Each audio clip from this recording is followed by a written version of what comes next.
नमस्कार, आप सभी का ज्योग्राफी वाला के इस सेशन में स्वागत है। अगर आप तैयारी कर रहे हैं पुलिस की या फिर आप तैयारी कर रहे हैं बिहार एसआई की या इस तरह की कोई भी कॉम्पिटिटिव एग्ज़ाम आप देने को सोच रहे हैं, तो आपके लिए लेके आए हैं एक बहुत ज़्यादा चैलेंजिंग सीरीज। वो अगर आप 100 क्वेश्चन को करते हो, तो इससे बाहर कोई क्वेश्चन आपको एंशिएंट हिस्ट्री का नहीं होगा, जो आप फँसोगे। तो चलिए हम इस क्वेश्चन की शुरुआत करते हैं और आज के क्वेश्चन पे आते हैं। पहला क्वेश्चन आपसे पूछा गया है, आजीवक संप्रदाय के संस्थापक कौन है इसमें? आपके ऑप्शन दिया गया है आनंद, राहुल भद्र, मखलीपुत्र घोषाल के बारे में दिया गया है और उपाली के बारे में दिया है। तो अगर आप इस क्वेश्चन को देखेंगे तो मखलीपुत्र घोषाल जो है ये आजीवक संप्रदाय के संस्थापक माने जाते हैं। तो इसका आंसर आप क्या टिक करोगे? मखलीपुत्र घोषाल। चलिए अगले क्वेश्चन की तरफ अगर हम चलें, अगला क्वेश्चन आपके सामने है। अगले क्वेश्चन में पूछा गया है कि निम्नलिखित में किसने यह प्रतिपादित किया कि भाग्य ही सब कुछ निर्धारित करता है, मनुष्य जो है अपने कर्मों के लिए असमर्थ होता है, यानी वो बदलाव नहीं कर सकता। पूर्णतः अगर आप देखोगे यह भाग्यवादी विचारधारा थी, यानी इसमें कर्म पे फोकस नहीं किया गया था, भाग्य पर सब कुछ केंद्रित था। यह कंसेप्ट अब आप देखोगे जैन धर्म वाले पूरी जो है कर्म पे फोकस करते हैं, बौद्ध धर्म भी ये कर्म पे फोकस करता है। इसमें जो आजीवक संप्रदाय है, तो आजीवक संप्रदाय जो है पूरी तरह से भाग्यवादी विचारधारा है। तो इसको आप ध्यान रखेंगे। बहुत सारे आज आपके बीच भी ऐसे स्टूडेंट होंगे जो इसी तरह से आजीवक संप्रदाय के भले वो फॉलोवर ना हो, लेकिन सब कुछ अपने भाग्य पे छोड़ देते हैं। बट आपको अपने कर्मों पे ध्यान देना चाहिए। अपने कर्मों पे अगर आप डटे रहेंगे तो आप जरूर एक दिन सक्सेसफुल होंगे। चलिए अगले क्वेश्चन पे चलते हैं। अगला क्वेश्चन आपके सामने है। अगला क्वेश्चन है, महान धार्मिक घटना महामस्तकाभिषेक निम्नलिखित में किससे संबंधित है और ये किसके लिए की जाती थी? तो आपने देखा होगा एक मूवी साउथ की आई थी जिसमें बहुत बड़ी मूर्ति के ऊपर जो है जिसको खड़ा किया जा रहा था ये महामस्तकाभिलेख के लिए। उसको मूवी को आपने देखा ही होगा, बाहुबली, महेंद्र बाहुबली आपने देखा होगा ना। तो ये बाहुबली के से संबंधित है, तो इसको आप ध्यान देंगे। एक ही एग्जाम में आपके यहाँ से क्वेश्चन पूछे गए हैं। अगले क्वेश्चन पे आते हैं। क्वेश्चन पूछा गया है, महावीर जैन ने किस भाषा में अपना प्रवचन दिया था? पहले भी इस तरह के हमने क्वेश्चन आपको बताया था कि महावीर जो है ये आम लोगों की भाषा, जनमानस की भाषा, जो अर्ध मगधी भाषा थी, इसका यह जो है चुनते हैं। वहीं अगर आपके बौद्ध धर्म के बारे में, महात्मा बुद्ध के बारे में अगर पूछा जाए तो वो जो है वो पाली भाषा को चुनते हैं। तो यही अंतर है कि ये जैन धर्म की भाषा जो है थोड़ी ज़्यादा यह पॉपुलर हुई। ठीक, तो ये आप क्या करोगे? अर्ध मगधी भाषा कहोगे। चलो अगले क्वेश्चन के ये ऊपर चलते हैं। अगला क्वेश्चन है, महावीर स्वामी को किस तट पर ज्ञानोदय का प्राप्ति हुआ? ने किस नदी के तट पर जो है महावीर स्वामी को ज्ञान मिला था? तो इसका आंसर आप करेंगे, ये ऋजुपालिका नदी के किनारे जो है महावीर स्वामी को ज्ञान मिला था, जो जैन धर्म से जुड़े हुए हैं।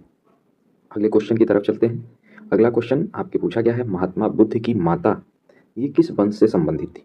अगर आप देखोगे ये, तो आप में इसमें ऑप्शन कितना कंफ्यूजिंग है। जैसे यहाँ देखिए, ये कहा जाता है कि महामाया देवी जो है इसका पालन पोषण की, इसीलिए यहाँ एक माया वंश भी दिया गया है, ताकि एग्जामिनर चाहता है कि आप कंफ्यूज हो। लेकिन इनकी जो माता थी वो कोलिये वंश की थी, तो आप क्या करोगे? कोलिये वंश। ठीक, अगले क्वेश्चन की तरफ चलते हैं। अगला क्वेश्चन आपके सामने है। अगले क्वेश्चन में अगर आप देखोगे, पूछा गया है कि निम्नलिखित में कौन एक अशोक का अभिलेख इस परंपरा की पुष्टि करता है कि गौतम बुद्ध का जन्म लुम्बिनी में हुआ था? गौतम बुद्ध के जन्म के बारे में कई यह जो है डिबेट है। इनका जन्म, एक तो जन्म प्लेस के बारे में कि ये लुम्बिनी कहाँ पे है, नेपाल में है या फिर ये गोरखपुर के कुछ आगे बढ़ने पे तराई रीजन में पड़ता है। इस तरह के कई आपके जो है ये आप देखोगे यहाँ पर विवाद देखने को मिलेंगे। वहीं आपसे एक अभिलेख है जो इनके जन्म की पुष्टि करता है, तो यह आप देखोगे यह अभिलेख है रूमी देई अभिलेख। इसकी खास विशेषता ये भी है, इसको छोटा अभिलेख या रानी के अभिलेख के नाम से जाना जाता है। तो ये रूमी देई अभिलेख है जिसमें गौतम बुद्ध के जन्म के बारे में चर्चा दिया गया है। चलिए अगले क्वेश्चन पे चलते हैं। क्वेश्चन नंबर 68 यहाँ पूछा गया है, महात्मा बुद्ध का महापरिनिर्वाण कहाँ हुआ था? अगर बात किया जाए महात्मा बुद्ध के महापरिनिर्वाण के बारे में, तो इनका जो है ये महापरिनिर्वाण कुशीनगर में हुआ था। यहाँ पर कहा जाता है कि चुंद द्वारा जो है अर्पित भोजन में मांस था और वो मांस खाने के बाद जो है महात्मा बुद्ध की मृत्यु हो गई थी। तो ये मल्लों के राज्य जो है कुशीनारा, जिसको कुशीनगर भी कहा जाता है, वहाँ पर महापरिनिर्वाण हुआ था। तो ये आप इसको ध्यान रखेंगे। चलिए अगले क्वेश्चन पे चलते हैं। अगला क्वेश्चन आपके सामने है, महात्मा बुद्ध ने अपना पहला प्रवचन, जिसको धर्म चक्र प्रवर्तन के नाम से जाना जाता है, ये किस स्थान पे दिया? तो वाराणसी के नज़दीक ही आप देखोगे सारनाथ में पहली बार जो है ये यहाँ पर अपना प्रवचन देते हैं, जिसको ये धर्म चक्र प्रवर्तन के नाम से जाना जाता है। तो इसको जो है आप ध्यान रखेंगे। अगले क्वेश्चन पे आते हैं। अगला क्वेश्चन आपके सामने है, जहाँ पे आपसे पूछा गया है, बुद्ध अपना सर्वाधिक उपदेश कहाँ पर दिए थे? तो ये कौशल जो देश था, कौशल क्षेत्र, उसकी राजधानी थी और बुद्ध जो है कि सबसे प्रिय था। सबसे ज़्यादा जो है आप देखोगे ये श्रावस्ती में ये अपने उपदेश दिए थे। तो सबसे ज़्यादा बुद्ध अपना उपदेश जो है श्रावस्ती में देते हैं। इस चीज़ को आप ध्यान रखेंगे। चलिए अगले क्वेश्चन पे चलते हैं। अगला क्वेश्चन आपसे पूछा गया है कि प्रथम बौद्ध परिषद का संचालन निम्नलिखित में किसके द्वारा किया गया था। तो अगर आप देखोगे तो इसके पहला जो है संचालन बौद्ध संगति का संचालन महाकश्यप द्वारा किया गया था। अच्छा, ये आपके जो है कई बार ऐसे प्रश्न आते हैं जहाँ से आपके पूछा जाता है कि पहली बौद्ध संगति कहाँ हुई, दूसरी बौद्ध संगति कहाँ हुई। तो ये इसके लिए आप एक ट्रिक याद रखेंगे, राजा के यहाँ पर राजा के साली का पुत्र, ये अगर आप ध्यान रखते हैं राजा के साली का पुत्र। अब देखो पहला राजा से आप क्या करोगे, राजगृह हो जाएगा। तो पहला जो है ये बौद्ध संगति राजगृह ही में हुआ था। उसके बाद जो है दूसरा आप देखोगे तो यहाँ पर हाँ ये दूसरा वैशाली, साली से आपका वैशाली हो जाएगा। तीसरा आप देखोगे पुत्र से पाटलिपुत्र हो जाएगा। और यहाँ पर कुंडल था, तो कुंडल ये जो है कुंडल था, तो कुंडल से यहाँ पर हो जाएगा कुंडलवन कश्मीर। तो ये 4 बौद्ध संगति हुए हैं। तो इसको आप याद रखना, पहला राजगीर में, दूसरा जो है वैशाली में, तीसरा पाटलिपुत्र में और चौथा जो है कुंडलवन में। तो आप राजा के साली का पुत्र कुंडल था, इसको जो है आप याद रखेंगे। तो बहुत अच्छे से आपको कोई भी अगर बौद्ध संगति पूछता है कि पहला कहाँ हुआ, दूसरा कहाँ हुआ, तीसरा कहाँ हुआ, इससे आप बता लेंगे। चलिए अगले क्वेश्चन पे चलते हैं। अगला क्वेश्चन आपसे पूछा गया है कनिष्क के शासनकाल में बौद्ध का ये जो एक बहुत बड़ा आयोजन हुआ था वो किस नगर में आयोजन कराता था। और आपके ऑप्शन दिया गया है मगध, पाटलिपुत्र, काश्मीर और राजगीर। तो यह जो है आप देखोगे ये कनिष्क के शासनकाल में बौद्ध संगति का जो है ये आयोजन, मैंने बताया कि चौथे बौद्ध संगति का आयोजन हुआ था। और ये कहाँ पर हुआ था, कुंडलवन कश्मीर के अंदर। तो पहला आपको राजगीर में हुआ था, दूसरा अगर आप देखोगे वैशाली में हुआ था, ये तीसरा आप देखोगे पाटलिपुत्र में हुआ था और चौथा जो है आपको ये राजगीर में देखने को मिलेगा। तो ये चारों को आप जो है यहाँ पर ध्यान रखेंगे। 4 जो है ये बौद्ध संगति हुए हैं और चारों के प्लेस के बारे में हमने चर्चा कर लिया। चलिए चलते हैं अगले क्वेश्चन पे। प्रथम बौद्ध संगति का आयोजन पूछा गया है कि ये किसके शासनकाल में हुआ था। तो अगर आप देखोगे प्रथम बौद्ध संगति का शासन जो है राजगीर में अजातशत्रु के शासनकाल में हुआ था। तो इसका आंसर क्या हो जाएगा, अजातशत्रु हो जाएगा। अगले प्रश्न पे आप देखोगे ये कहा है कि यह स्तूप स्थल है जिसका संबंध भगवान बुद्ध के जीवन से है। और उसमें कह रहा है कि कौन ऐसा स्तूप है जहाँ पर भगवान के जीवन की कोई घटना नहीं घटी। अब जैसे देखो अगर सारनाथ के देखोगे तो सारनाथ में इन्होंने अपना बौद्ध धर्म में इन्होंने अपना प्रवचन दिया था। तो यह तो यहाँ पर संबंधित है। बोध गया में इनको ज्ञान की प्राप्ति हुई थी और इनको जो है कुशीनारा में या कुशीनगर में महापरिनिर्वाण हुआ था। यहाँ महापरिनिर्वाण, तो इसमें अब बताओ अब क्या हो जाएगा। तो अगर आप देखोगे तो इसमें एक ही ऑप्शन बच रहा है, ऑप्शन बी। तो इसका आंसर क्या हो जाएगा, ऑप्शन बी वो है जो किसी घटना से संबंधित नहीं। बाकी सारे के सारे चाहे सारनाथ हो या बोध गया हो या फिर कुशीनगर हो, कुशीनारा भी उसको कहते हैं, तो ये सब जो है किसी न किसी घटना से संबंधित है। अगले प्रश्न पे आते हैं। इसमें पूछा गया है कि निम्नलिखित में किसे एशिया का ज्योतिपुंज के रूप में जाना जाता है। तो बहुत इजी क्वेश्चन है। ये गौतम बुद्ध को जो लाइट ऑफ एशिया कहा जाता है, लाइट बीम ऑफ एशिया कहा जाता है। तो गौतम बुद्ध को जो है ये ज्योतिपुंज के रूप में जाना जाता है।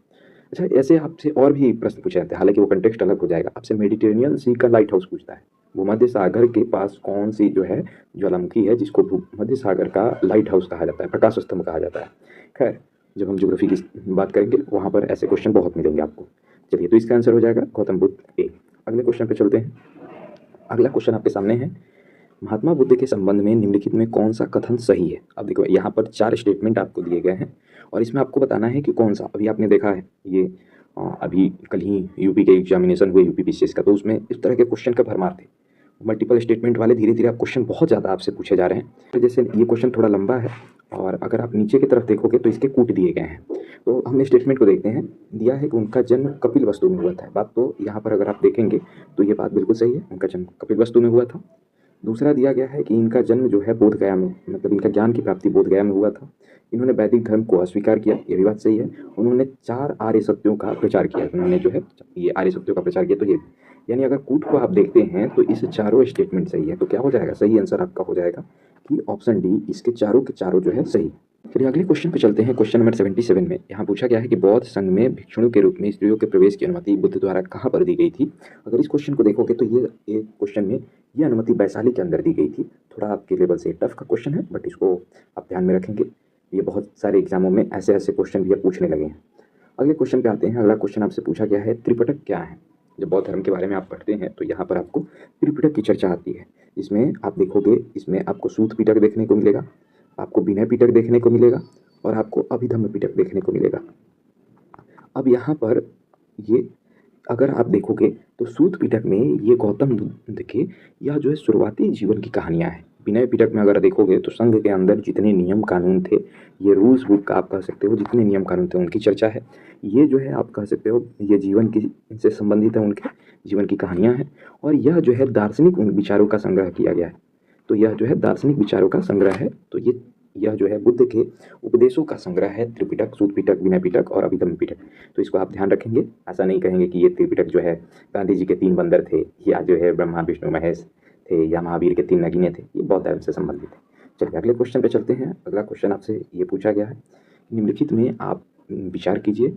और स्टेटमेंट दिया गया है कि बुद्ध में देवत्वारोपण, मतलब बुद्ध को देवता मान लिया गया, फिर बोधिसत्व के पथ पे चलना, मूर्तियों का अनुष्ठान करना, ये सब में कौन कौन सी ये बात जो है महायान धर्म से संबंधित है।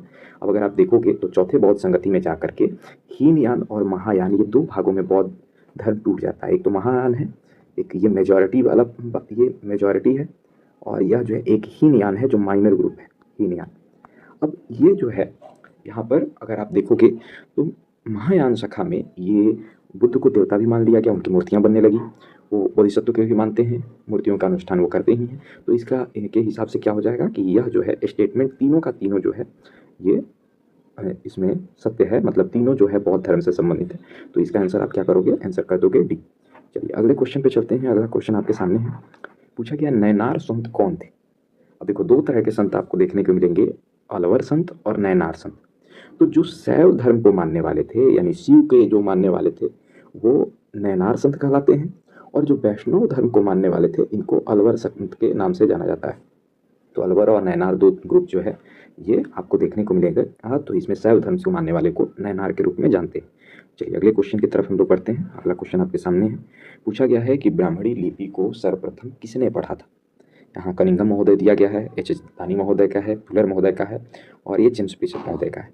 तो अगर आप देखोगे तो इस ब्राह्मणी लिपि को पढ़ने का सबसे पहला श्रेय जाता है वो जेम्स बिशप को जाता है।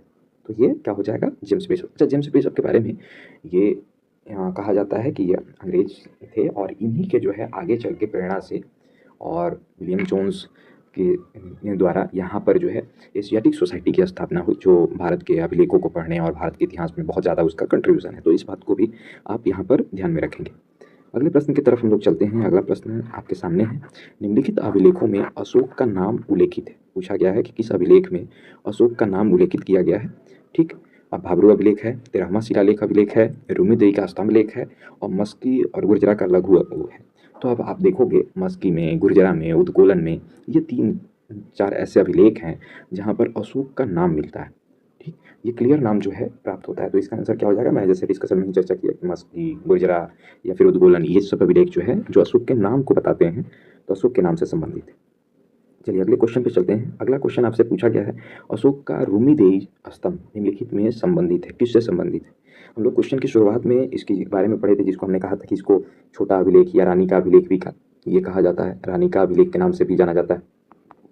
और ये किस बात को उल्लेखित करता है, तो अगर आप देखेंगे तो ये रानी का अभिलेख यानी रूमीदेई जो है ये बुद्ध के जन्म से संबंधित है। तो इसका आंसर क्या होगा, आंसर ये हो जाएगा आपका राइट आंसर।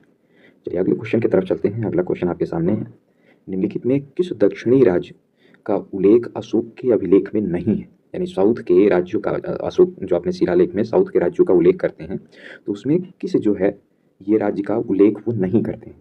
तो ये अगर आप देखोगे वो चोल का उल्लेख करते हैं, पांड्य का उल्लेख करते हैं, वो सतीय पुत्र का भी उल्लेख करते हैं, सतीय पुत्र भी इसको कहा जाता है, तो इनका भी उल्लेख करते हैं।